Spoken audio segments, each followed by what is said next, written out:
நம சிவாயா. ஓம் ஸ்ரீ ஐயா சாமியை போற்றி. இந்த பதிவில் உங்களோட நான் சில விஷயங்கள் ஷேர் பண்ண விரும்புகிறேன். பல பேர் சிறப்பான முறையில் வீடை கட்டி வாழ்ந்து அதுக்கப்புறம் சில தேவைகளின் அடிப்படையில் வீட்டை விஸ்தாரம் பண்ணுறதும், வீட்டுக்கு பக்கத்தில் சில துணை கட்டிடங்களை கட்டும் போதும் அந்த நேரத்தில் வாஸ்துங்கிறது ஒன்று பார்க்காம கட்டிடுறாங்க.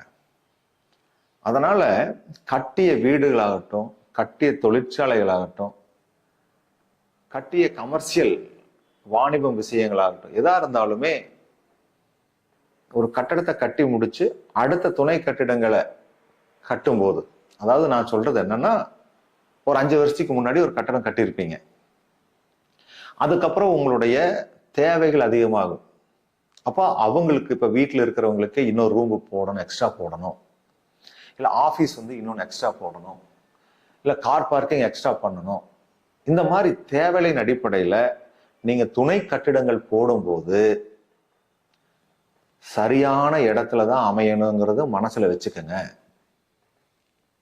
சார், முதல்ல எல்லாம் நான் வீடு வாஸ்து பார்த்து தான் கட்டியிருக்கேன், முதல்ல என்னோட தொழிற்சாலை வாஸ்து பார்த்து தான் கட்டியிருக்கேன், நல்லா தான் இருக்கு, இப்போ துணை கட்டிடம் போடுறதுக்கெல்லாம் வாஸ்து வேண்டியதில்லை அப்படின்னு நினைச்சு, இல்லை வாஸ்துனுடைய அவேர்னஸ், அந்த உள்ளுணர்வு இல்லாம நீங்க தயவு செய்து கட்டிடம் தவறான இடத்துல அமையும் பட்சத்துல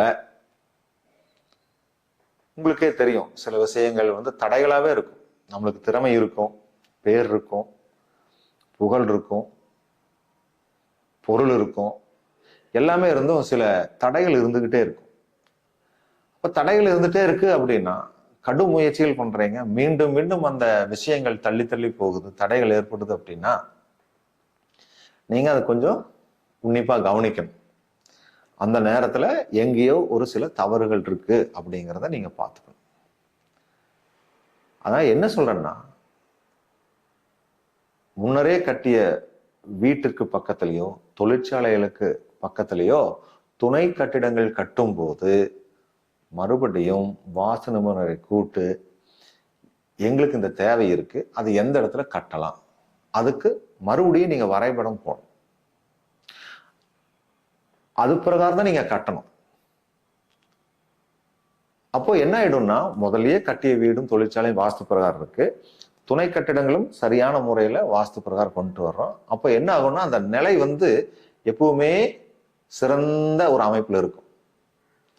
சரி, இப்ப இல்லை சார், நாங்க எங்களுக்கு எடுத்தோன்னையுமே நாங்க அத்தனையும் பண்ண முடியாது அப்படிங்கிற பட்சத்துல இதெல்லாம் துணை கட்டிடங்கள் கொஞ்சம் வருடங்கள் கழிச்சு வருது.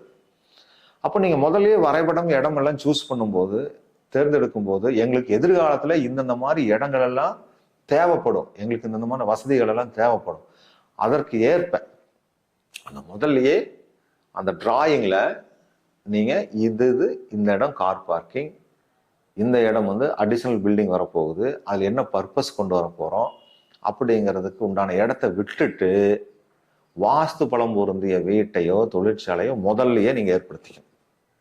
அப்புறம் துணை கட்டிடங்கள் வரும்போது ஏற்கனவே திட்டமிட்டபடி அந்த கட்டிடங்களை நாம கட்டிக்கலாம். இது ரொம்ப முக்கியம். இது திட்டமிடாம என்ன பண்றீங்கன்னா, கட்டிடுறீங்க, அப்புறம் ஏதாவது ஒரு பக்கம் ஒரு துணை கட்டிடத்தை கட்டிடுறீங்க, அது என்ன ஆயிடுதுன்னா சில பாதிப்புகளை ஏற்படுத்துது. அப்போ அந்த கட்டடத்தையே நம்ம மாத்தி கட்டுற ஒரு சூழ்நிலை ஒரு சில இடத்துல வருது. அத்தனை பொருளாதாரம் வேஸ்ட் ஆகுது இல்லையா? ஏன் நம்ம அவ்வளவு தூரம் போகணும்? அது வேண்டியதில்லை. ஒரு இடத்த வாங்கினதுக்கு அப்புறம் நம்மளுக்கு என்னென்னலாம் தேவை அப்படிங்கிற முதல்லயே உறுதிப்படுத்திட்டீங்கன்னா அதுக்கு தகுந்த மாதிரி நம்ம எதிர்காலத்துல துணை கட்டிடங்களும் கட்டிக்கலாம் அப்படிங்கிறத இந்த பதிவுல உங்களுக்கு நான் பதிவு செய்கிறேன். ஓம் நமச்சிவாய.